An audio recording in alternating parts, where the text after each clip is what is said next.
제목을 따라서 보시겠습니다. 베데스다의 기적. 내 자리를 들고 걸어가라. 이런 제목으로 말씀 나눌 때에 여러분의 삶에 베데스다의 기적과 같은 기적이 일어나게 되시기를 주님의 이름으로 축원합니다. 예루살렘에 가면은, 성지순례 가면은 성전이 있는데 성전의 문이 8개라고 합니다. 저는 이제 성지순례를 2번 가봤지만 미처 거기까지는 생각하지 못하고 몇 개인지 세보지 못해서 검색을 해보니까 인터넷에 8개라고 합니다. 왜냐하면 이것은 솔로몬이 지은 것은 바벨론에 의해서 무너졌고 1차 포로에서 돌아온 수룹바벨이 재건하고, 그리고 헤롯이 증축한 성전은 로마에 의해서 돌 하나도 도리에 남지 않고 다 무너뜨려졌고, 그러고 난 다음에 지금 있는 성전은 이슬람에서 지은 성전이기 때문에 성경적인 그런 건 아니겠죠. 하여튼 성전의 문이 8개다 이렇게 말하는데, 제가 개인적으로 생각할 때는 12개여야 되지 않을까. 왜냐하면 구약에 보면 성막에서부터 출발했잖아요. 그러면 성막을 중심으로 이스라엘 12지파가 동서남북으로 세지파가 배치되어 있었기 때문에 드나드는 문이 3개씩, 그래서 4, 3, 12, 12문이지 않을까. 구약적인 의미로 볼 때. 또 신약에서는 뭐라고 그랬습니까? 우리가 요한계시록 공부를 했는데 새하늘과 새 땅, 새 예루살렘 말씀을 하면서 12 진주문으로 돼 있다, 그렇게 나오죠. 또 성전 문의 이름을 뭐 베냐민 문이다, 루벤 문이다, 지파 이름으로 했잖아요. 물론 다 모든 12지파 이름은 나온 성경에 기록되지는 않았습니다. 그러니까 그 12지파 이름으로 기록된 걸 볼 때 12문이었지 않았을까. 또 그렇게 지파 이름으로만 이름을 한 것이 아니라 용도에 따라서 이름을 짓기도 했습니다. 그래서 어문, 생선, 고기 여자 써서 생선을 이제 취급하는 문이라 그래서 어문, 아이들이 지나든다 해서 아문, 여인들이 지나든다 해서 미문. 그래서 성전 미문가에 안진뱅이가 일어난 기적이 있었죠. 그리고 이제 오늘 나오는 배경은 뭐냐? 양문. 이 문을 지나서, 성전에서 이 양문을 지나서 나가면 연못이 있습니다. 이곳에 가서 양을 잡고 가죽을 벗기고 각을 뜨고 씻어서 들어와서 제사를 드린, 그걸 양문이라고 합니다. 자, 이 하나님께 바쳐질 제물을 깨끗하게 씻었던 곳이어서 그랬을까요? 이 연못이 신비한 효능이 나타나기 시작하였습니다. 어느 날부터인가. 처음에는 그냥 평범한 연못이었는데 계속해서 여기에서 이제 제물을 씻어서 그런지 한 번씩, 여러분 이제 바다는 큰 파도가 일기도 하지만 언제나 잔잔하게라도 계속 물결은 치는 거잖아요. 큰 바다니까, 썰물과 밀물이 있으니까. 그러나 조그만한 연못은 전혀 그런 게 없습니다. 그런데 천사들이 내려와 가지고 가끔 물을 동하게 한다. 간헐천, 정기적으로 하는 건 아니고 갑자기 물이 요동치고 솟구칠 때가 있다는 거예요. 그리고 난 다음에 어떤 병이든지 간에 가장 먼저 들어간 사람의 병이 거짓말과 같이 깨끗하게 낫게 되더라. 이것이 이제 현실입니다. 성경에 기록된 것입니다. 그래서 한번 읽어볼까요? 2절과 3절을 읽어보겠습니다. 예루살렘에 있는 양문 곁에 히브리 말로 베데스다라는 못이 있는데 거기 행각 5이 있고 그 안에 많은 병자, 맹인, 다리 저는 사람, 혈기 마른 사람들이 누워 물의 움직임을 기다리니. 그러니까 여기에 와서 우연한 기회에 물이 솟구치니까 저게 뭐지? 그래서 누가 이제 손을 넣어봤든지 했겠죠. 그랬더니 지병이 깨끗하게 낫는 거죠. 그 다음 사람도 그랬고, 소문이 나기 시작하니까 전국 각지에서 환자들, 병자들이 구름대와 같이 몰려와서, 오늘날에도 여러분 불황이 없는 것이 병원입니다. 병원은 가는 곳마다 병실이 부족합니다. 병원은 계속 생겨도 부족합니다. 그러니까 포퓰리즘의 아주 달인 헤로드 왕이 행각을 지어줍니다. 왜냐하면 한 사람만 낳거든요. 그 누군가는 대부분의 사람들은 기다려야 합니다. 행각이라고 하는 게 뭐냐? 지붕은 있는데 벽이 없는 건물을 행각이라고 합니다. 우리는 다 지붕도 있고 벽이 있잖아요. 우리 문화로 보면 팔각정 같은 거, 지붕은 있는데 벽은 없는 거, 이게 이제 행각입니다. 근데 팔각정은 조그만하죠. 뭐 한두 사람 어디 가서 행각정이 좀 실라 그래도 한두 사람 누가 있으면 가서 굳이 거기 들어가기가 좀 불편하죠. 근데 이게는 환자가 기다리니까 큰 곳입니다. 거기서 기다리는데 넘쳐나는 거예요. 그래서 두 번째 행각을 지어줘도 넘쳐나요. 세 번째 행각을 지어도 넘쳐나요. 그래서 지금 다섯 번째 행각을 짓고도 누군가는 물론 낫겠지만 대부분의 사람들은 기다리는 그런 것입니다. 그런데 이 가운데는 사연도 있고 뭐 여러 사람이 있겠죠. 질병 종류도 다양하겠죠. 그 중에 한 사람은 세상에 38년 동안이나 기다리고 있는데 낫지 않는 거예요. 먼저 들어가야 되는데 먼저 들어가지를 못하고 있는 거예요. 38년을 기다리고 있는 사람. 그런데 이 사람이 물이 동할 때 들어가지는 못했지만 주님을 만나고 주님께서 이 환자를 고쳐주심으로 침상을 들고 걸어가는 기적이 일어났습니다. 이 본문의 말씀이 오늘 우리에게는 어떤 의미가 있는가? 그런데 자, 병을 낫게 하는 치료법에는요 일반적으로 세 가지가 있습니다. 하나는 의료법, 의료요법이죠. 병원에 가서 의사를 통해서 약을 통해서 수술을 통해서 낫는 거, 의료요법이 있잖아요. 그 다음에는 뭐가 있습니까? 민간요법이 있습니다. 그 다음에는요 신유요법이 있습니다. 이 세 가지가 오늘 본문에 세 가지 대지로 정리할 수 있는 그런 내용이 돼서 그렇게 정리하도록 하겠습니다. 첫째는 오늘 본문을 의료요법을 한번 보겠습니다. 자, 의료요법이 뭐냐? 율법입니다. 구약의 율법이 하나의 의료요법이었습니다. 왜냐? 과거 구약에는요 병원이 없습니다. 의사가 아예 없습니다. 그래서 문제도 마찬가지고 질병이 발생하면 하나님께서 계시하신 사람, 선지자나 제사장을 통해서 진찰도 하고 치료도 하고 그랬습니다. 그것이 히스기야의 병 어땠습니까? 히스기야가 불치병이라고 진단을 내린 사람도 이사야였고, 다시 15년을 연장해서 무화과 뭉치를 가지고 치료해 준 사람도 이사야였습니다. 아람 왕의 군대 장관 나만의 문둥병을 고쳐준 사람이 누굽니까? 엘리사였습니다. 성경은 그랬습니다. 왜냐하면 의사가 아예 없었으니까, 직업이 분화가 되어 있지 않았기 때문에 하나님의 계시를 받은 사람이 인생 문제도 상담도 하고 병도 고치고 그랬죠. 자, 레위기서 13장 9절과 10절을 한번 읽어보겠습니다.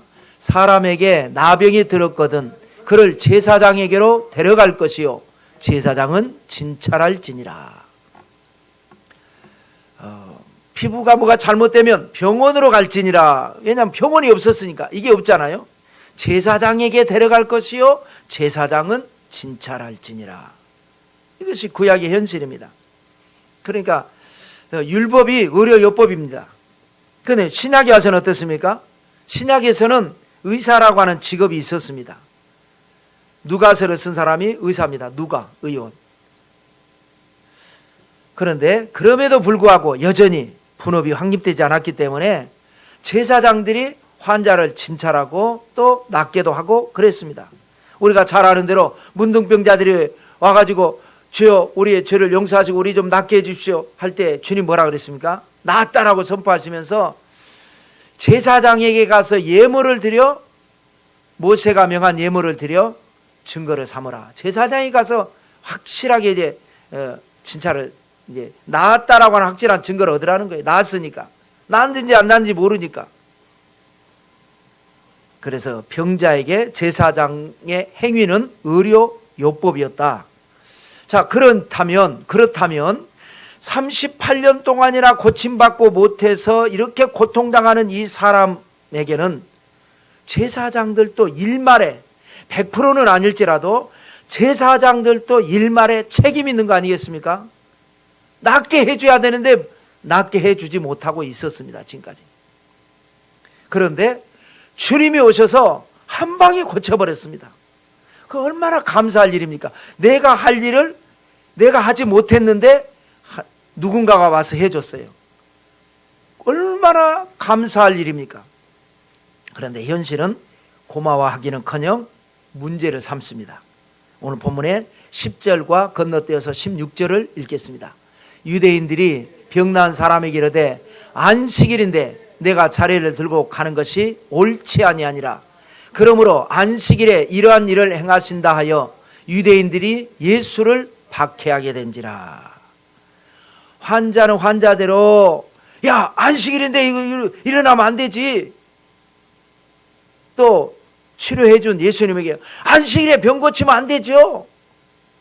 그래서 박해하게 된 계기가 됐다라는 겁니다. 이게 되겠습니까? 왜 이렇습니까? 십계명의 안식일을 지키라고 하는 말씀 때문에 이런 겁니다.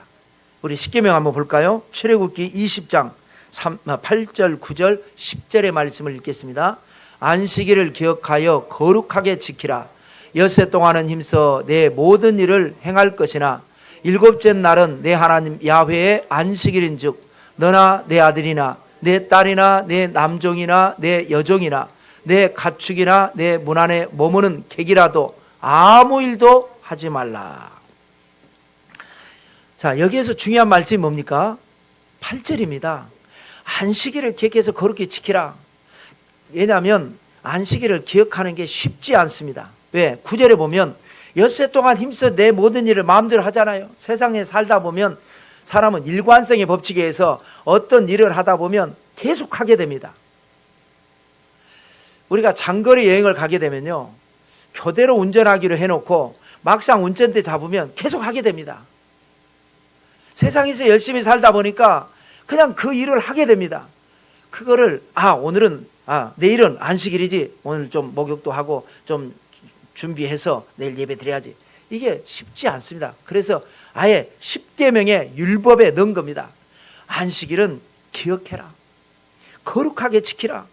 거룩하게 지킨다라는 것은 하나님께 예배하라는 것도 있지만 나 자신을 세상에서 그동안 세속의 때가 묻어서 막 살다가 나 자신을 좀 쉬게도 하고, 그래서 나 자신을 이제 재충전을 하면서 더 다음 한 주간을 힘있게 복있게 살 수 있게 하나님이 명령하신 겁니다. 이게 중요한 거예요. 안식일에 대한 말씀이 뭐가 중요하냐? 기억하고 거룩히 지킨다는 게 중요합니다. 그런데 지금 이 사람들은 뭐예요? 10절 끝부분에 보면, 10절에 보면 사람이 지금은 다 분업화되어 있잖아요. 떡 먹고 싶으면 떡집에다 맡깁니다. 옛날에 어땠어요? 집에서 다 떡을 했습니다. 집에 뭐 고장나면 지금은 인테리어 업자한테 맡깁니다. 옛날에는 다 집안 식구들이 모여서 했습니다. 그러니까 집안 식구들이 대가족이고 많잖아요. 그러니까 나만 쉽게 말하면 안식일 지키고 나머지는 야 너는 문자 고쳐야 돼. 오늘까지 고치지 않으면 안 된단 말이야. 너 그거 고치고 있어. 너는 말이야 가서 저 고추 다 말려야 돼. 그거 안 말리면 안 돼. 일 다 시켜놓고 나만 가서 안식일 지킨 것이 있기 때문에 너뿐만 아니라 내 아들이나 내 딸이나 남종이나 여종이나 하다못해 짐승들까지 다 안식일에는 아무도 일하지 말라, 이런 의미로 준 건데 끝부분에 아무 일도 하지 말라, 여기에 프레임을 딱 고정을 시키면 안식일에 병 고친 게 의료행위잖아요. 안식일에 아무것도 하지 말라는데 왜 했냐고 트집을 잡는 어처구니 없는 일이 발생하게 된 겁니다. 안식일에 병 고친 게 무슨 일이에요? 이게 거룩한 일 아니겠습니까? 하나님의 일 아니겠습니까? 지금도 여러분 안식일에 기독교 국가 같으면 안식일에 일하지 말 것 같으면 버스도 운행하지 말아야 되고 전철도 운행하지 말아야 됩니다. 그럼 교회를 어떻게 다닙니까? 주유소도 운행하지 말아야 됩니다. 그러면 내 차를 가지고 있어도 기름이 떨어져서 교회 못 갑니다. 안식일에 거룩히 지키기 위해서 하는 것은 하는 거죠. 이게 여러분 프레이밍 효과라고 하거든요. 설명을 어떻게 하느냐에 따라 달라지는 효과.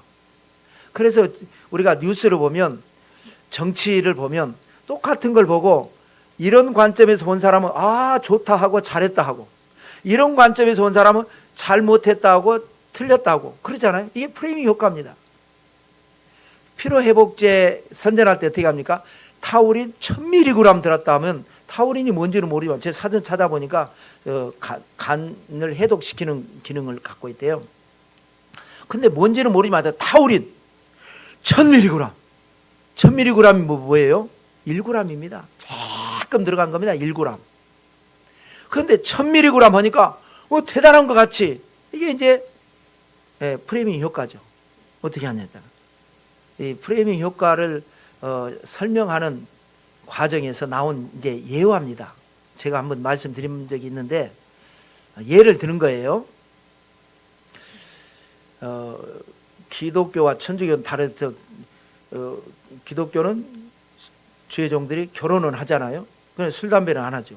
그래서 천주교는 결혼은 안 하고 술, 담배는 하죠. 그런데 그걸 예를 든 겁니다. 실제로 그런 건 아니고. 두 젊은 신부가 있었는데 주임 신부님한테 이제 허락을 받는 거예요. 그래서 A 젊은 신부가 가서 허락을 받는데 뭐라고 허락받냐면, 기도하면서 담배 피워도 됩니까? 그러니까 이 사람아, 응? 기도는 좀 경건하게 해야지 기도하면서 담배 피면 되나 하고 허락을 못 받았어요. 근데 B 신부는 가서 허락을 받고 피는 거예요. 야, 어떻게 허락받았니? 그러니까 반대로 얘기했다는 거예요. 기도하면서 담배 피워도 됩니까가 아니라, 담배 피는 중에도 기도해도 됩니까?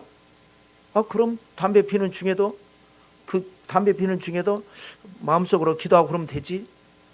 똑같은 건데 프레임을 어떻게 하느냐에 따라서 허락을 받기도 하고 못 받기도 하고. 이것을 이제 오늘날 이제 마케팅이라든지 어떤 이런 것에 이제 적용을 하는 거죠. 여기 프레임이 뭐냐? 중요한 게 뭐예요? 안식일을 기억하여 거룩히 지키라 그랬는데, 율법주의자들은 아무것도 하지 말라는 거예요. 병도 고치지 마라. 너 여기 팔 다시 누워.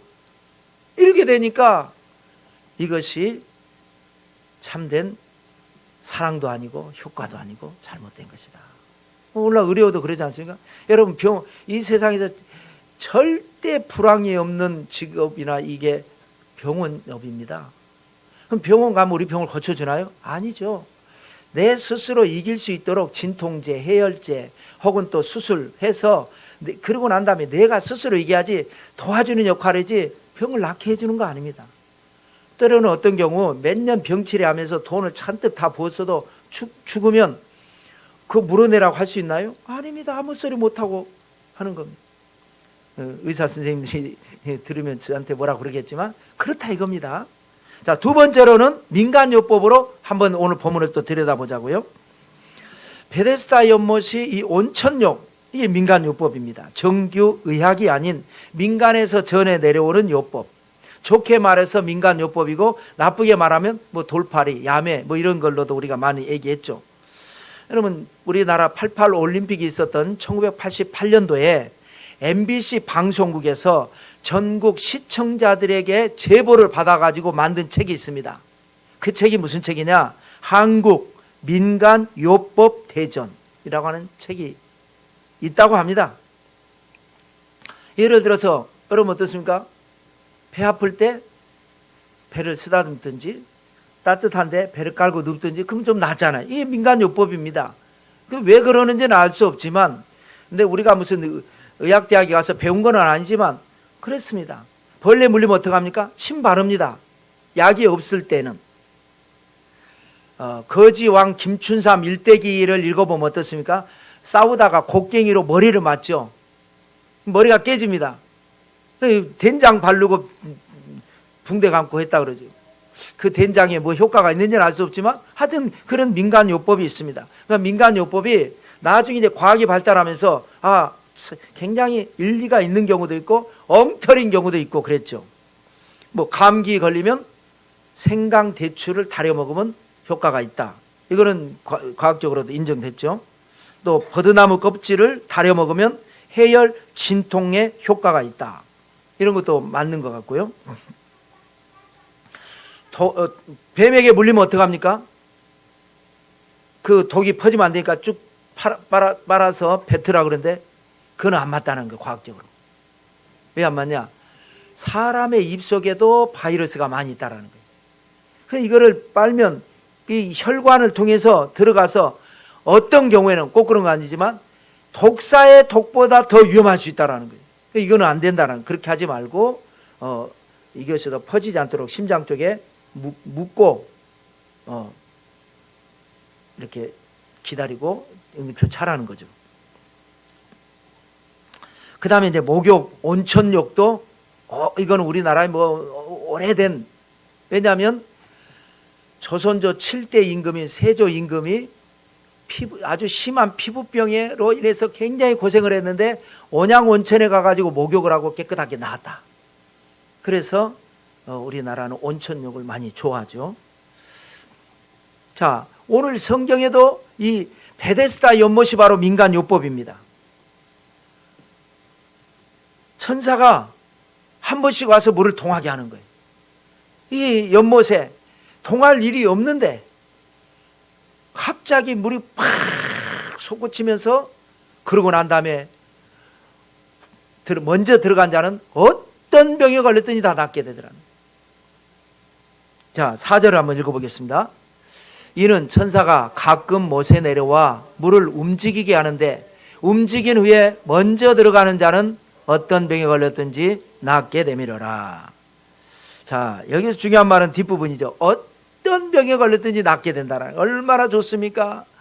병이라고 하는 게 여러분 불치병도 많고 난치병도 많고 골치 아픈데 뭐 어떤 병에 걸렸든지 낫게 된다는. 그러니까 여기서 이게 중요하긴 하지만 간과하지 말아야 될 단어가 있습니다. 첫째 줄에 뭡니까? 가끔이라는 겁니다. 가끔. 항상 이런 일이 일어나지 않는다라는 거예요. 항상, 자주, 늘 이런 일이 일어난다면 얼마나 좋겠습니까? 천사가 물을 동하게 하는데 이걸 간헐천이라고 그러죠. 가끔 하는 거예요. 그럼 가끔이라는 게 뭘 가끔이라고 합니까? 알 수가 없는 거예요. 하루에 한 번씩 일어나는 것도 가끔이라고 말할 수 있고, 한 달에 한 번 일어나도 그것도 가끔이라고 할 수 있고, 1년에 한 번 일어나도 가끔이라고 할 수 있고, 그 간격이 언제인지는 말하지 않지만 어떨 때는 어제 동했는데 오늘 또 동할 수 있겠죠. 그 다음에 어떤 경우는 한 달 내내 혹은 뭐 1년 내내 그런 일이 없을 수도 있어요. 할 수가 없는 거예요. 그냥 마냥 기다려야만 됩니다. 이것도 그러니까 좋은 해법이 안 하는 거예요. 가끔. 그 다음에 또 하나 간과하지 말아야 될 단어가 뭡니까? 먼저 들어가는 자, 먼저 들어가는 한 사람 외에는 나머지는 다 꽝입니다. 꽝. 확률이 굉장히 낮은 거예요. 거기에 몇 명이 있었는지는 알 수 없지만 행각 5에 있다고 하는 걸 볼 때 상당히 많은 사람이 있고, 그 가끔 한번 물이 동하는데 그때 딱 한 사람만 낫는 거예요. 이것이 오늘날 우리가 살아가는 이 세상의 안타까운 현실을 우리가 한번 대입해 볼 수가 있습니다. 자, 그래서 생긴 게 뭐예요? 행각인 거예요. 자, 7절 한번 읽어보겠습니다. 병자가 대답하되 주여 물이 움직일 때에 나를 못에 넣어주는 사람이 없어 내가 가는 동안에 다른 사람이 먼저 내려가나이다. 그래서 이 사람은 기다리는데 그 기다리는 이 사람만 있는 게 아니라 얼마나 많은지, 행각을 하나 지었는데 부족하니까 2개 짓고 부족하니까 3개 짓고 5개째 되고 있는데 앞으로 또 지어야 될 판이에요. 이것이 우리에게 준다라는 거예요. 여러분, 이 세상을 살아가면서요, 누군가는 출세하고 성공하고 누군가는 돈을 벌지만 대부분의 사람들은 쉽게 그게 되지 않아요. 그렇게 되기를 바라고 열심히 살고 기다리는 거지 되지 않아요. 오하마의 현자라 그러나요? 워런 버핏. 이분은 뭐 직원이 있는 것도 아니고 뭐 공장이 있는 것도 아니고 단지 투자의 귀재라 그래가지고 이 세상을 읽을 줄 알고 세상 돌아가는 것을 미리 어떻게 좀 내다보고 그래서 주식 투자를 해가지고 엄청난 돈을 벌어서 한때는 세계 제1의 부자도 됐다가 2위가 됐다가 뭐 3위가 됐다가 1위가 됐다가 이런 분인데, 이 워런 버핏이 그렇게 돈을 벌었다고 그래서 야 나도 투자 한번 해볼까? 하지만 대부분의 사람들은 재미를 못 보거나 심한 경우 어떤 사람은 주식 투자로 집을 날리는 경우도 있습니다. 우리나라의 최고의 스포츠는 야구인데요. 이제 겨울이 되면 이제 시즌이 끝나갈 무렵이에요. 겨울이 되면 내년에 우승을 위해서 팀마다 스카우트를 합니다. 그래서 어떤 선수는 막 100억, 150억, 와 대단한 것 같지만 그런 선수는 그야말로 극소수고 대부분의 선수들은 그냥 평범하게 또 조금 더 낮은 사람도 있고 줄줄이 있겠지만 대부분의 사람들은 뭐예요? 2군에 있는 사람들까지 합치면 절대 다수는 1년에 3천만 원, 4천만 원 받고 일을 합니다. 그러면서 기다리는 거죠. 나도 언젠가 홈런을 치고 나도 언젠가 10승, 20승 투수가 되면 나도 100억을 받겠지? 기다리는 거예요. 그런데 우리가 역사를 보지만 그렇게 기다렸지만 거의 대부분의 사람들은 그러다 은퇴하고 말았습니다. 이 세상이 그렇다라는 거예요. 가수도 와, 저 사람 쨍하고 해가 떠가지고 말이지 유명 가수가 되고 노래가 히트가 돼가지고 대단하다. 그런 가수는 우리가 많은 것 같아도 아주 극소수고 절대 다수의 가수들은 무명의 서름을 벗어나지 못하고 있습니다. 세상이 그렇다. 자, 그러면 이제 세 번째로 신유요법, 하나님이 치료하시는 것. 치유는 뭐 병으로 약을 먹어서 낫고 이런 것도 있지만 신유는 뭐냐? 하나님이 고쳐주시는 것. 38년 동안이나 병이 안 낫는데 이 사람이 주님을 만나고 그날 그 자리에서 그 시간에 병이 났습니다. 이것이 이제 오늘 우리에게 주시는 메시지고 희망인데, 주님께서 먼저 질문을 하십니다. 참 질문법 중요하다 그랬죠. 뭐라고 이 사람에게 질문합니까? 6절을 한번 읽어보겠습니다.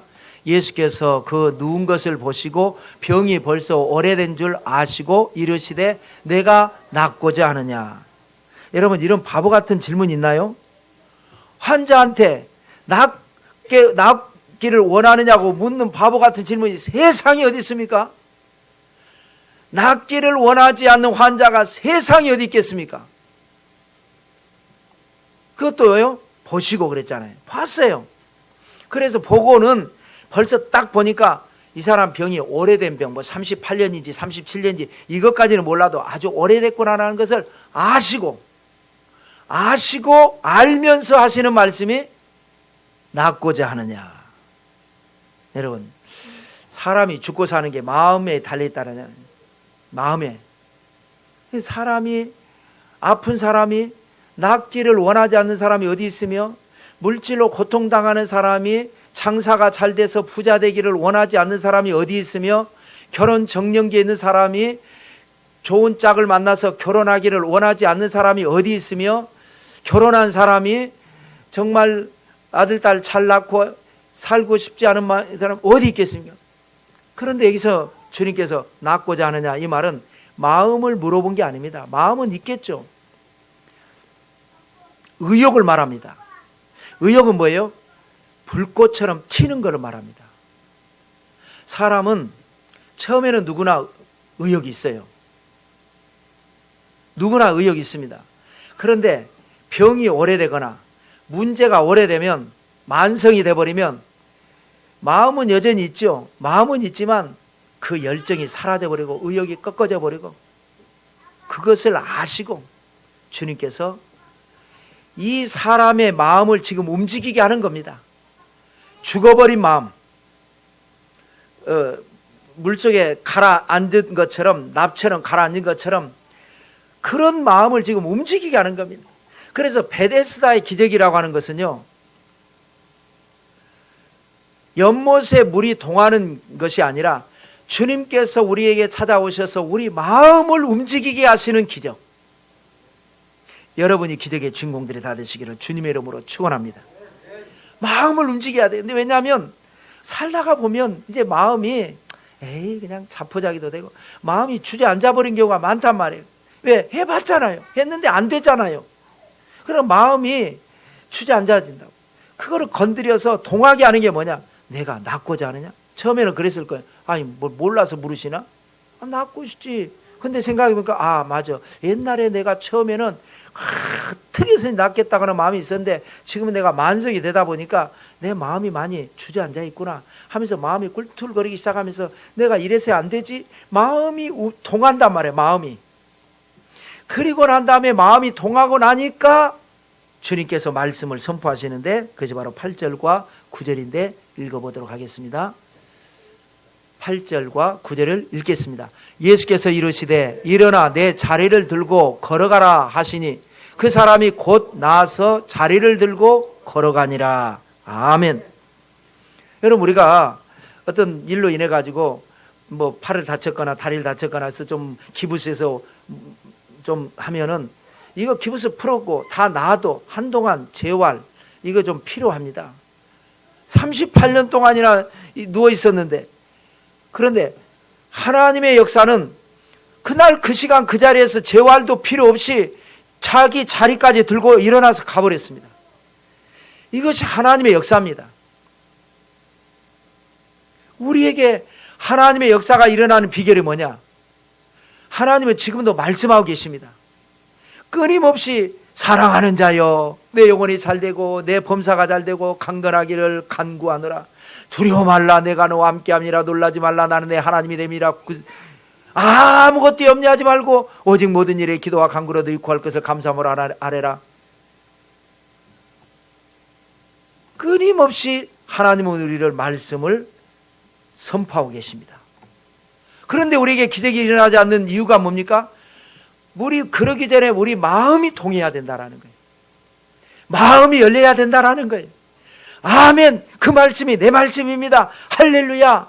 귀로 듣는 것이 아니라 가슴으로 듣는 말씀. 내 마음이 통하는 말씀. 그런데 이게 잘 안 돼요.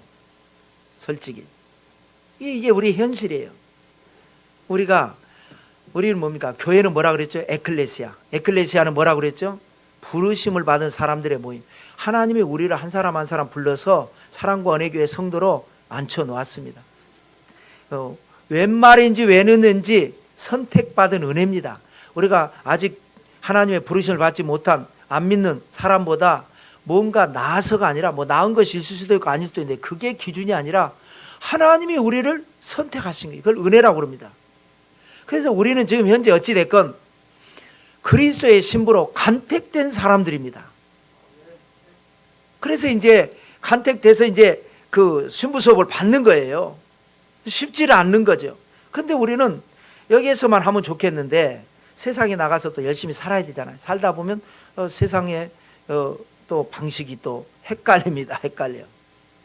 그러니까 말씀을 들어도 마음이 통하지 않을 수 있단 말이에요. 예, 여러분 성경 말씀은 전체가요 역설의 진리입니다.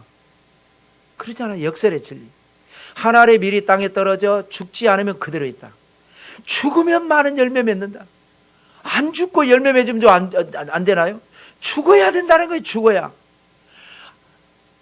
이 코로 숨 쉬는 거 이거 죽는 것도 물론 있겠지만 우리가 살면서 내 자아가 죽어야 열매를 맺는다. 내 자아가 죽지 않으면 그냥 그대로 있다. 또 뭐라 그럽니까? 크고자 하는 자는 섬기는 자가 되어야 된다. 으뜸이 되고자 하는 자는 모든 사람의 종이 되어야 된다. 자기를 낮추는 그 사람이고 큰 자다. 여러분 어떻게 생각하십니까? 이 성경이 말씀 구구절절이에요. 여러분 어떻게 생각하십니까? 저는 지금까지 내가 인생 살면서 이 세상을 내가 사는데 세상에서 맞아 하나님께서 섬기는 자가 되고 종이 되고 또 자기를 낮추라고 그랬으니까 낮추잖아요. 그러면 사람들이 아예 나를 그렇게 치부해 버립니다. 쟤는 저런 애야. 낮추니까 겸손하네. 나를 좋게 보지 않고 세상에서는 우습게 봐버립니다. 아주 우습게 봐버려요. 그런데 성경은 섬기는 자가 되고 종이 되고 자기 스스로를 낮추는 자가 되라는 거예요. 자리에 앉아도 상석에 가서 앉지 말고 말석에 가서 앉으라. 그러면 다른 사람이 와서 상석에, 나보다 못한 사람이 상석에 앉아갖고 기분 나쁠 거 아니에요. 그래서 여러분, 국회의원들이나 가끔 뉴스도 나오잖아요. 비서들이 가장 뭔 일이 있으면 가서 자기 자리 확인합니다. 재벌들도 그렇고 확인해서 저 사람보다 우리 국회의원이, 우리 또 회장님이 서열이 더 높은데 자리가 이렇다고 하면 주최 측에다 얘기해서 설명해서 이거 바꾸든지 해야지. 그러고 난 다음에 갑니다. 그거는 뭐 의전이니까 그렇다 치고. 세상은 그렇습니다. 또 길을 선택할 때 뭐라 그럽니까? 세상에는 넓은 문이 있고 좁은 문이 있다. 넓은 문으로 가면은 길이 좋다. 그러나 들어가서 보면 그 길은 사망의 길이다. 좁은 길로 가면은 길도 좁고 협착해서 찾는 사람도 없지만 그 길을 가라. 그래야 그 길로 들어가면 그 길이 바로 생명의 길이다. 성경 전체가 다 역설입니다. 그러니까 우리는 간택받아서 그리스도의 신부로 이제 가는데 이 세상 사는 게 참 어렵습니다, 여러분. 이렇게 말씀대로 살면 세상은 완전히 손해봐요. 누가 알아줍니까? 좀 부족합니다. 그러면 그래 맞아, 넌 부족해. 이러지, 세상에서 이러지. 이거 겸손하네? 이렇게 생각 절대 안 합니다. 참 말씀대로 사는 게 어렵습니다. 그래서 옛날에 순교는요, 너 믿을래 안 믿을래? 그러면 죽는다. 그래도 난 믿겠습니다 하지만 지금은 반대입니다. 세상 말씀대로 살지 않고 세상적으로 살면 세상에서 돈 벌고 출세하고 성공하는데 좀 낫습니다. 말씀대로 살면 참 불리합니다. 손해를 볼지라도 나는 말씀대로 산다. 이게 이제 오늘날 판가름 나는 겁니다. 그러다 보니까 목회하는 게 사실 어려운 거예요. 나는 정말 영혼을 사랑하는 마음으로 좁은 길로 가게 하고 미리 떨어져서 살지 못하고 죽게 하고 종이 되게 하고 섬기는 자가 되게 하고 이렇게 말씀을 전하다 보니까 오해를 하는 거예요. 오해를 하는 거예요. 힘들어요. 그냥 잘한다고 칭찬하고 높여주고 그러면 인기 있는 목사가 될 텐데 좁은 길로 가게 하고 넓은 길로 가지 말아라 하고 하니까 인기 없는 목사가 되는 거예요. 그러면 그래 그 문 들어가서 그냥 나중에 사망의 길로 가든지 말든지 나는 하여튼 비용 하나 마치고 그러면 지금은 내가 인기가 있을 수도 있겠지만 하나님 앞에 큰 심판을 받지 않겠습니까? 그러면서 또 힘드니까 한번 바꿔서 한번 생각해 봤어요. 나는 정말 진실한 마음으로 사랑의 마음으로 목자의 심정으로 이 길로 가라 그러는데 오해하는 사람을 있을 때에 목회하다 보면 있잖아요. 저분이 목사가 되고 내가 저분의 성도일 수도 있잖아요. 그랬다면 아마 저분도 틀림없이 나를 힘들게 좋은 길 가지 말고 이 길로 가라 그러고 그랬을 거야. 그럼 나도 틀림없이 나 미워한다고 그랬을 거야. 이런 생각을 해봤습니다. 그러니까 좀 마음이 좀 나았더라고. 우리 성경은 죽어야 사는 것이고 낮아야 낮은 곳에 가야 낮은 곳에 임하신 하나님을 통해서 기적이 일어나고 지금은 손해인 것 같지만 막상 들어가고 보면 그것이 생명의 길이고 그것이 말씀입니다. 이 말씀을 내가 받아들일 때에 마음이 동하게 되고 마음이 동할 때에 기적이 일어난다. 이것이 베데스다의 메시지입니다. 여러분 물이 동하는 거는요 한 사람만 낳고 나머지는 전부 다 38년이 아니라 58년을 기다려야 되고 희망 고문입니다. 나도 언젠가 저렇게 되겠지. 언제 됩니까? 그렇게 안 되고 죽고 안 되고 은퇴하고 안 되고 끝나는 게 얼마나 많습니까?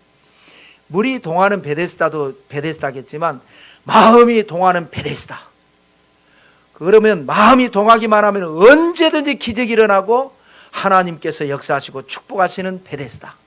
우리 사랑관의 교회가 마음이 동하는 베데스다의 기적의 주인공들이 다 되시기를 성부와 성자와 성령의 이름으로 축복합니다.